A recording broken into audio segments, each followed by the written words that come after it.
Alors Mohamed, on est bientôt à la fin d'Ignite, quatrième jour. Quatrième jour. Qu'est-ce qu'il faut retenir sur tes offres qui t'a marqué?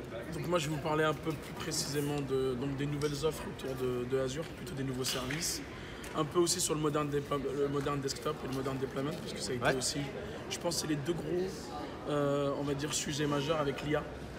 Donc sur Azure, il y a un certain nombre de grandes annonces. Il y a eu des annonces autour de ce qu'appelait notre ami Scott Guthrie, tout ce qui est Azure Function, tout ce qui est lié au développement. Donc Azure Function 2.0 maintenant est complètement disponible, on va dire, globalement disponible. Pour ceux qui ne savent pas ce que c'est Azure Function, ça permet en fait à des applications qui nécessitent en fait des tâches un peu répétitives de pouvoir faire ça exécuter dans le cloud. Dans le cloud, tout à fait. Du serverless. Tout à fait, du serverless, et c'est disponible sous Linux et sous Windows. Il y a tout ce qui était autour de l'IA, machine learning, etc. Donc j'ai regardé une session machine learning.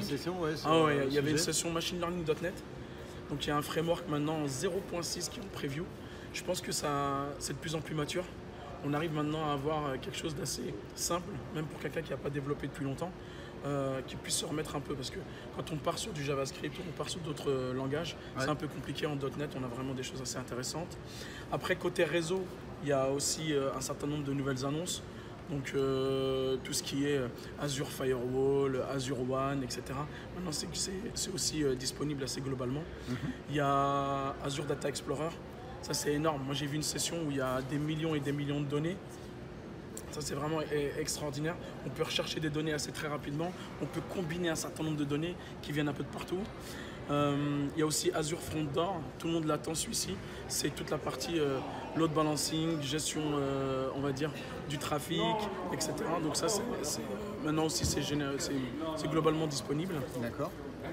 Sur la partie, donc toujours sur Azure, il y a les Azure Databox. L'année dernière, on en a parlé.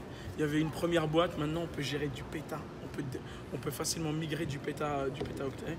Il y a du pétabyte, pardon.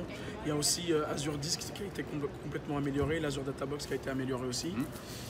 Sur le Modern Deployment, il y a Michael Nichols qui a parlé donc maintenant du mode hybride avec Autopilot. Et surtout, maintenant, on va pouvoir déployer même des devices qui sont existants.